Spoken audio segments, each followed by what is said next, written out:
Supreme court کی جیل اصلاحاتی کمیٹی کی رکن خدیجہ شاہ نے چیف جسٹس آف پاکستان کو خط لکھ دیا۔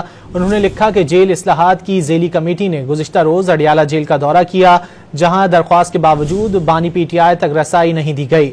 مزید جان لیتے ہیں ڈان نیوز کے نمائندے عمر برنی سے۔ عمر، چیف جسٹس آف پاکستان کو لکھے گئے خط میں مزید کیا کہا گیا ہے؟ جی بالکل، سپریم کورٹ کی جیل اصلاحاتی کمیٹی کی رکن خدیجہ شاہ نے chief justice of Pakistan justice Yahya Afridi کو خط لکھا ہے، جس میں کہا گیا ہے کہ جیل اصلاحات کی ذیلی کمیٹی نے گزشتہ روز اڈیالہ جیل راولپنڈی کا دورہ کیا۔ سپرنٹینڈنٹ اڈیالہ جیل اور عملہ جو تھا وہ دورے کے دوران ہمارے ساتھ موجود رہے۔ ہمارے دورے کے پیش نظر جیل میں صفائی کا خاص خیال رکھا گیا تھا۔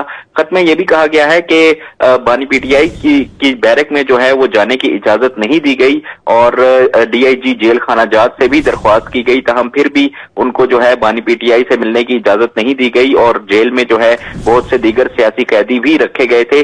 سیاسی قیدیوں کی ان پٹ کے بغیر جو ہے کوئی رپورٹ جمع کروانا وہ ممکن نہیں ہے، لہٰذا سپریم کورٹ جو ہے وہ Adiala jail superintendent Adiala jail کو یہ حکم دے کہ بانی پی ٹی آئی کی بیرکس اور دیگر جو سیاسی قیدی رکھے گئے ہیں ان تک بھی رسائی دی جائے، تاکہ ان کی بھی ان پٹ جو ہے وہ حاصل کی جائے اور جیل سے متعلق ایک جامع رپورٹ جو ہے وہ جمع کروائی جا سکے۔ جی